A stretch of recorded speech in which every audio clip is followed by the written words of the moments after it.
Você já pensou em estudar um idioma em um outro país sem gastar rios de dinheiro? Neste vídeo eu te conto quanto eu gastei e como foi que eu planejei o meu intercâmbio de 30 dias estudando 5 vezes na semana. Oi, eu sou a Bia e esse aqui é o canal Tini Bia por aí, onde eu e a minha mãe te mostramos destinos do Brasil e do mundo. A gente te mostra que você não precisa ser rico, milionário ou ter muita grana para conseguir viajar. Neste vídeo eu vou te contar quanto eu gastei para estudar durante 30 dias e estudar 5 vezes na semana. E eu já te adianto que eu não fiz com nenhuma agência, eu fiz tudo por conta própria. Eu fiz toda a pesquisa, planejamento, pagamento, escolha da escola, da cidade, acomodação, tudo por conta própria. Eu planejei tudo sozinha e eu vou te mostrar como que eu fiz isso. Eu tava querendo melhorar o meu espanhol, porque eu falo espanhol, eu sempre tive espanhol na escola, mas era só aquele espanhol que a gente tinha aula 1 ou 2 vezes na semana. Não era tão intenso quanto o inglês, que era todo dia, mas era uma aula até que constante. Mas, depois de viajar aqui pela América Latina, eu vi que eu precisava melhorar a minha conversação no espanhol. Porque eu conseguia falar muito bem, conseguia desenvolver uma conversa, escrever, mas eu sentia que faltava alguma coisa. Por isso que eu comecei a pesquisar cursos de espanhol para fazer em 2024. Eu comecei a planejar essa viagem no final do ano de 2023. Então, o meu planejamento ele aconteceu alguns meses antes da minha viagem realmente acontecer. Eu pesquisei algumas escolas na Espanha, mas o custo de chegada na Espanha ia ser muito mais alto do que escolher uma escola aqui na América Latina. Então eu deixei de lado a escolha de fazer espanhol na Espanha e foquei aqui na América Latina. A minha pesquisa por países que eu já tinha visitado, porque eu não queria que fosse uma coisa muito nova, que eu precisasse descobrir a cidade primeiro para depois me adaptar. Eu já queria ir para um lugar que eu já tivesse ido. Eu diminuí o meu leque para fazer pesquisas de escolas de espanhol no Paraguai, que eu já fui algumas vezes. Não Paraguai, cidade do leste, porque o Paraguai é muito maior do que só fazer compras. Tem muito mais do que fazer além de fazer compras.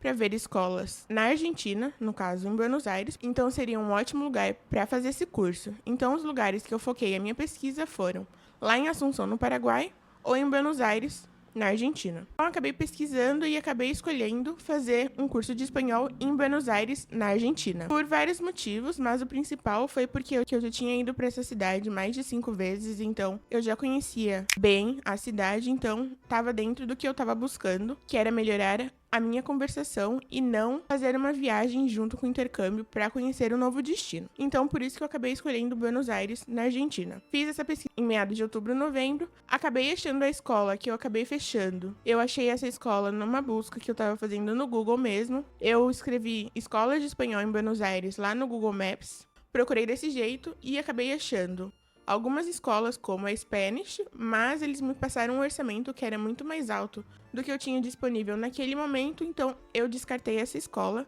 E também porque eu vi nos comentários que tinham muitos brasileiros que iam lá fazer o curso, pelo que eu li nos comentários do Google, posso estar errada, iam ter muito mais brasileiros do que outras pessoas, então eu escolhi essa escola por ser mais cara e por ter muito brasileiro. Pra falar com brasileiro, eu mesma falo aqui, né, no bairro, enfim, então acabei descartando. Então acabei achando a escola Vamos Spanish, que foi a escola que eu escolhi pra fazer o meu intercâmbio de 30 dias pra estudar 5 vezes na semana. E se você jogar agora aí no Google, você vai ver que os preços são muito convidativos. E, sinceramente, eu tava achando que era um golpe, que era uma cilada, porque é impossível um curso de espanhol durante 30 dias pra estudar 5 vezes na semana ser tão baratinho assim. Então, quando eu tava fazendo meu cruzeiro de travessia, que já tem um vídeo aqui no canal que eu te conto quanto a gente gastou, em uma das paradas lá na cidade de Málaga, eu acabei vendo uma unidade física dessa escola, então acabou que deu um quentinho no coração que eu percebi que não era um golpe, que a escola realmente existia, pelo menos lá na Espanha. Mas se ela existia lá na Espanha, por que que a unidade lá de Buenos Aires não existia? Então meio que acalmou meu coração e eu fiquei muito mais satisfeita com a minha escolha, principalmente por conta do custo-benefício, que foi um curso mais barato do que eu imaginava e eu ia fazer durante 5 dias na semana, durante 30 dias. Então eu amei a minha escolha, ainda mais porque coube direitinho no meu bolso e ainda sobrou dinheiro para fazer uma acomodação bem pertinho da escola. Então foi a melhor escolha para mim. Então, a partir do momento que eu fiz o pagamento do meu curso, defini as datas, eles me enviaram algumas coisas para eu preencher, para eu ler, para eu dar o aceite e fazer o contrato. Eu assinei. Depois eles me enviaram as coisas da matrícula. Esse valor que a gente paga, que é mais baixo do que o valor da concorrência, já está incluído o material que você vai usar no curso. Ou seja, com um valor você já está pagando o curso e o material. Não tem mais nenhum outro valor à parte pra você pagar. Eu tô te falando isso porque eu fiz um intercâmbio uma vez de inglês, que foi pago o curso do idioma, mas chegando lá na escola, teve o pagamento à parte do material. Mas nesse curso de espanhol não teve, então foi muito bom, porque foi um preço muito mais baixo do que eu tava imaginando que seria e já tava tudo incluído, então foi muito positivo. Pelo menos pra mim, que sou uma pessoa comum, foi muito positivo esse valor mais baixo. O que acontece? O meu intercâmbio eu fechei em dezembro de 2023 com o objetivo de começar ou em janeiro ou em fevereiro de 2024. Mas eu não consegui ir nem em janeiro nem em fevereiro, porque a gente ia fazer uma viagem maior, a gente ia fazer um mochilão pela Europa e não ia fazer muito sentido ter duas viagens grandes próximas. Então eu mandei um e-mail enviando que eu não poderia comparecer e eles me falaram que eu tinha até o final do ano para realizar o meu curso, o que foi muito bom porque não foi um curso de data casada para ser realizado. Então consegui ter uma janela de tempo maior para conseguir me organizar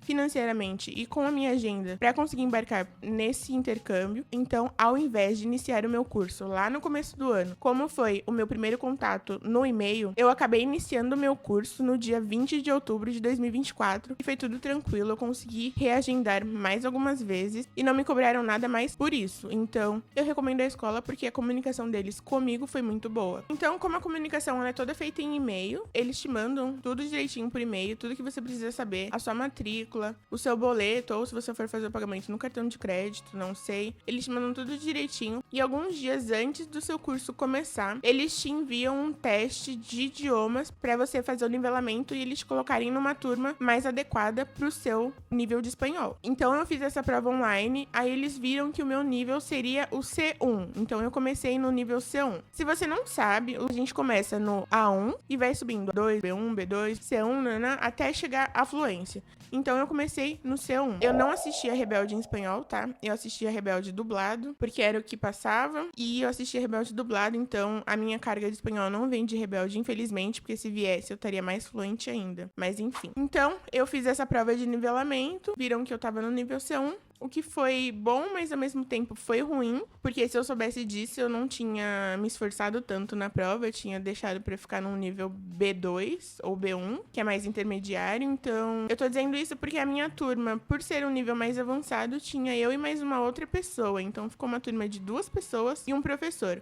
O que é bom, porque você consegue focar mais nos seus erros, nos seus acertos e tal. Mas ao mesmo tempo foi ruim, porque essa outra pessoa era um brasileiro. Então, eu não ter escolhido a primeira escola, porque ia ter muito mais brasileiros, acabou que foi a mesma coisa na minha turma, porque era só eu e mais uma outra pessoa, e nós dois éramos brasileiros do Sudeste, então, assim, de ter contato com outras pessoas foi só com os próprios professores. Que nesse curso eu acabei tendo aula com 3 professores, 2 da Argentina mesmo, só que uma era de Buenos Aires, o segundo era lá da Patagônia, da região de Bariloche, e a terceira professora era da Venezuela, o que foi muito positivo, porque é um espanhol diferente do que o espanhol da Argentina. Não sei se você já ouviu o espanhol da Argentina, mas ele é muito característico, ele tem, assim, ou você gosta ou você não gosta. Eu gosto, mas o espanhol da Venezuela, ele é um espanhol mais limpo, mais claro, então foi muito legal ter contato com pessoas que falavam o espanhol da Argentina, afinal, eu tava em Buenos Aires, e ter uma professora da Venezuela que trouxe pra gente novas palavras, novas gírias, então foi muito legal esse quesito de ter professores de regiões diferentes, isso foi muito positivo. Mas a parte de comunicação entre colegas de sala foi meio falha, porque por mais que a gente falasse em espanhol entre a gente, é no espanhol de pessoas vindo do Brasil, a gente tem o nosso sotaque, mas não é um ponto negativo, mas não era o objetivo que eu tinha pra fazer um curso de idiomas. Assim como eu fiz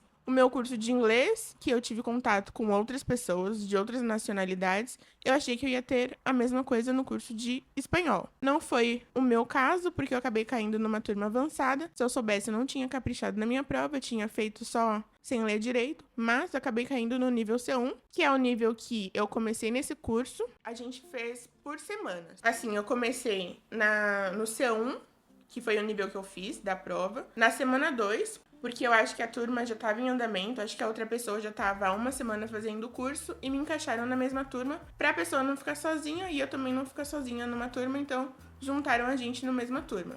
Então eu comecei nesse livro, é uma apostila bem simples, ó. Mas já estava incluso no material, é isso que importa. São exercícios que colocavam a música pra gente ouvir, depois pra gente preencher. Tipo as aulas tradicionais que a gente tem em escolas de idiomas, aprender inglês. Que é legal, mas ao mesmo tempo não é muito... Não é o meu método favorito para aprender um idioma. Mas foi o método da escola e tá tudo certo. Fazia bastante análise de textos. O Gabriel Garcia Marques, que é um escritor da Colômbia. Aí depois, na segunda semana, a gente mudou de professor e mudou de livro. O que foi meio ruim, porque a primeira professora, ela era melhor do que o segundo professor. A gente ficou 2 semanas com esse livro, porque o professor que caiu pra gente demorou 2 semanas pra terminar esse livro. Quando a gente tinha a primeira professora, a gente terminou em menos de 1 semana esse livro. Segunda e terceira semana de curso foi esse livro. Te confesso que eu não tenho muita paciência pra fazer exercício desse estilo, mas como eu tava lá, eu tava fazendo. É bem chatinho, né, aprender idioma desse jeito. Aprendeu concessivas. Eu tô falando aprendeu porque eu tava lá pra aprender, mas eu já sabia, mas aprender no caso aqui. Aí a gente viu uma outra canção pra ouvir e preencher, tipo um ditado. E fez alguns outros exercícios. Então essa foi a minha segunda semana e terceira semana de curso com essa apostila. A gente ficou 1 semana com o professor que atrasou o cronograma. E na terceira semana a gente fez com a professora da Venezuela, aí ela conseguiu avançar mais. E na nossa última semana de curso, a gente chegou na apostila do C2, no nível C2. Então eu comecei o meu curso no nível C1 e finalizei no nível C2. E na última semana foi mais legal porque a gente teve muito mais exercício de conversação, de dinâmica de conversa para melhorar a nossa fala em espanhol do que ficar fazendo os exercícios do livro. Eu confesso que eu gostei mais da última semana do que todas as outras semanas do curso, porque o meu objetivo era realmente melhorar minha conversação. Mas tá tudo certo, estudar gramática faz parte, então vale a pena também. Mas eu acho que numa próxima que eu vou fazer, que eu pretendo fazer para melhorar mais e mais, eu vou fazer um pacote só de conversação, sem gramática, para evoluir mais o meu espanhol. Tá, na primeira semana, que foi nessa apostila aqui, do C1, semana 2, a gente finalizou com uma prova para ver se a gente podia continuar pro próximo livro. Foi uma prova super concisa de acordo com o livro. Tudo que a gente viu no livro estava na prova e todo mundo subiu de nível para o livro C1, semana 3. A mesma coisa aqui, também teve uma provinha pra gente fazer, para ver se estava tudo certo, se estava todo mundo caminhando nos mesmos passos. Super positivo. Aí sim a gente foi pro nível do outro livro. Então, eu acho que vale muito a pena você fazer um curso de espanhol, mesmo se você não tem pretensão de se tornar uma pessoa fluente no espanhol. Mas se você quiser fazer viagens aqui pela América Latina, vale super a pena, porque os países vizinhos aqui do Brasil todos falam espanhol, então vale muito a pena a gente conseguir se comunicar com as pessoas nos lugares que a gente tá viajando. Então, pra mim, eu acho que valeu muito a pena, porque eu gosto muito de estudar espanhol, eu gosto da fonética do espanhol, eu gosto de ver as diferenças do espanhol nos países latino-americanos e na Espanha em si, de avaliar os sotaques, então eu gosto muito de estudar espanhol. Eu acho que vale muito a pena pra mim estudar espanhol. E também vale muito a pena você falar, além do inglês e do português, o espanhol. Então, o curso, que foram as 4 semanas de curso, com essas 3 apostilas, com professores nativos do espanhol, numa ótima localização lá de Buenos Aires, que ficava bem próximo do microcentro, bem pertinho de uma estação de metrô. Eu ia da minha acomodação a pé para a escola, então foi muito bom para mim essa mobilidade de não ter que ficar gastando dinheiro com transporte público, já que agora Buenos Aires se tornou um destino mais caro para nós brasileiros, então qualquer economia é bem-vinda. Mas eu acho que ainda vale a pena você fazer o curso de espanhol lá em Buenos Aires, e eu paguei menos de R$ 1.300 para estudar durante 30 dias, 5 vezes na semana. Sim, foi esse preço que eu paguei, eu vou deixar aqui na tela o valor certinho. Vou deixar o comprovante de pagamento, porque eu sei que esse valor é desconfiável, tipo, foi muito barato. E eu acabei ficando numa acomodação bem pertinho, eu gastava 5 minutos de caminhada, era muito perto, bem perto do obelisco de Buenos Aires, próxima da esquina da Avenida Calau, e a escola era ali pertinho, então dava pra ir a pé, caminhando, muito tranquilo. E aí, você achava que era mais caro ou mais barato fazer espanhol em Buenos Aires? Eu escolhi fazer durante 4 semanas, porque eu queria ter a experiência de novo de fazer um intercâmbio de 30 dias, então eu acho que foi super legal. Mas eu não sei se eu faria com eles novamente esse mesmo esquema de fazer o curso com essas apostilas. Eu acho que eu faria um curso só de conversação, porque eu acho que o curso em si, ele foi mais focado na gramática, o que é importante, mas como a nossa turma já era um nível mais avançado, a gente já sabe a gramática, a gente já domina a gramática.